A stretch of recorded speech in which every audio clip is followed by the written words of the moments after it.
So, what is the craziest scene you've ever done thus far? Craziest scene? Oh man, this is. I don't have much to say about that, just because it's like when I started my career, I was self-publishing, and it was like COVID and all that stuff. So we just shoot a lot in my place. I don't know about the craziest, but the funniest one was because of a middle of pandemic and COVID. Me and some friends are playing Dungeons and Dragons, right? Yeah. So we have a weekly D&D session going on, and because it's like 5 people, it's kind of hard to coordinate. So we can't just move the dates a lot. So we're like set in stone. This is our D&D session. It also happened to be the only day Febby Twigs was in town, and she wanted to shoot content with me. And she also wanted to shoot content with another performer, Layla Lewis. And she was like, oh, let's do a threesome and this and so forth. So the plan initially was me and them were going to shoot something first. Then they were going to do girl while I'm playing Dungeons and Dragons. And then after that finishes, then we were going to do the threesome and so forth, right? And then, so pretty much because of schedule times and whatever, I end up playing Dungeons and Dragons while those two are having a fucking full like lesbian scene in the bed. I live in a studio, so there's no like separation of walls or anything. It's literally just me sitting there being like, what's up? Yeah. And then they got finished their scene while we're still playing D&D because it's like, it's a long session. So then they get underneath the table and they start playing with me while I'm playing Dungeons and Dragons, trying to keep a straight face because I'm playing D&D with my friends. Like, that was the first question. Check out this video on Spotify, link down below. Also check out Leo's stuff, link down. I don't think I could link the hub. No, I don't think you should. Yeah. But I'm gonna link the Instagram. You can search me on the hub though. It's real easy. I pop up. Yeah. Let me know what other guests you guys want to see. Like my dream guest, it was Venus Guy. Oh, okay. Yeah. If one day I could have like Venus Guy, so hop on, that would be. I'm also uploading Down Bad Show episodes a week early on Fan House. So if you guys want to watch upcoming episodes on the Down Bad Show, the next episode is actually on the Fan House right now. You're known on the internet as Eric. Yeah, so you got some head like under a 10? In my tent. Oh. Dude, I came out of that like, I don't know if I like blowjobs and eating.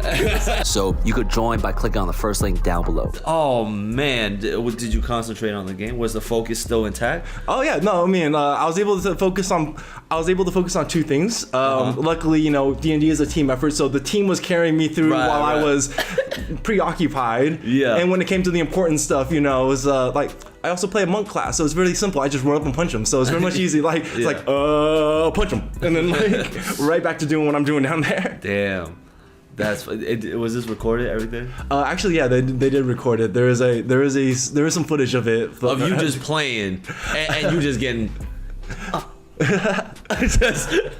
There's footage of them under the table, and then my DM didn't know what was going on. So at one point, he's just like, are you tired over there? No, I'm good. Got something going on. Like, don't mind me. Oh god! And both of them were under the table. Yeah, that's fire. That was the first question. And let's get into the generic questions, right? Yeah, actually, no. Before how you got started, how did you learn to how did you get good at fucking? You know what they say, practice. Okay. So actually no, let's rewind even before that. When did you lose your virginity? Oh, I mean, I feel like it's a late bloomer, but it's, I was 18, freshman year of college. Okay. I think technically that's common. I think that's pretty common. I feel like that's pretty common. Again, if you're in that range, it's like that's normal. I had my very, very, very first opportunity. I was so nervous and excited that I didn't even make it inside before I exploded. And then you busted. Yeah, and then impact. Right. So that was technically my first, but not. You know what I mean? Because that doesn't really count. Right. Like it's my first time with a girl, but we didn't even make it in. Right. So then it wasn't until like a year later I get to college, and then like I officially okay, now I'm inside the vagina. We've officially lost this. You know what I mean? So yeah. But the first, how was that? The first official time, no, it was great. It was girlfriend. Yeah, it was girlfriend at the time. I was a girlfriend at the time in college, and it was just we've been dating for a little while. I'm a pretty shy person actually, so it's kind of one of those weird things. Just like I guided you. Well, it was just sort of like I didn't make the move and she didn't push. So we just dated for a long time before I eventually got the nerves to be like, hey, can we, Yeah. And then she was like, yeah, of course. Like, you could have done it anytime sooner. And I was like, I didn't know. The first time you asked. Pretty much. Like, wow. Okay.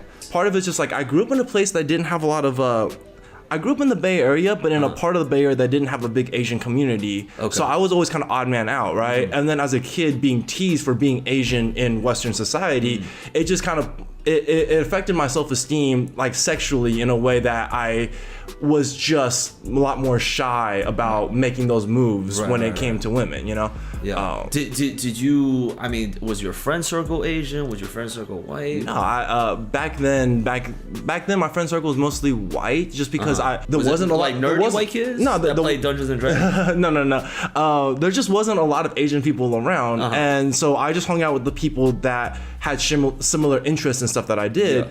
And in high school, I started wrestling and I started skateboarding, so I hung out with the wrestlers, and then in the summertime, I hung out with the skaters. Okay. And there just wasn't a lot of Asians in both circles. But so I think that's still like a pretty like outgoing activity. Oh, right. Right. So like you were still, you know, out there. Oh yeah, and you know, like my shyness wasn't. I mean, the shyness is still there, but you know, you go out there and do things because you need to do these things. Yeah. And again, most of the shyness, like it's like a social shyness, but like actually going out and, you know, wrestling someone on a mat or something is like, well, you know what you got to do. Like you just go out there and do it, right? Right. It's different from like now I have to talk to people, right? And now I have to game this girl up. I don't know how you feel about me, like feelings wise, but I know if I go on the mat and beat you, the points just say, you know what I mean? Yeah. I see. Now, did you grow up with, you know, anime, K-pop, like any Asian influences? Oh yeah, there was definitely anime, but it was like you know, I'm kind of old, so I'm 36, right? Okay. So you grew up with the Cowboy Bebops. Yeah, but even before then, it was like Dragon Ball, Dragon Ball. Yeah, Dragon Ball. Just a ball. Like I remember as a kid, it was just like it was like you watch cartoons, and then there was that little block right after the morning cartoons where it's like Sailor Moon, Dragon Ball. Yes. Occasionally was it like Ronin Warriors and like those ones, right? Ronin and then Kenshin. Yeah, and then later on, like in about middle school years, Toonami started popping up, and then you got those Toonami animes. That's when Dragon Ball added the Z to the end of that, and you know, things like that. And then I've always been a fan of anime, but I didn't really get into it until my college years, because as most do, right? As is tradition. Yeah. And then it's the rite of passage. Right. Yeah. And then during that time, you know, it was a lot of Naruto, Fooly Cooly, Cowboy Bebop, things like that. Oh shit. Samurai Champloo. So moving on.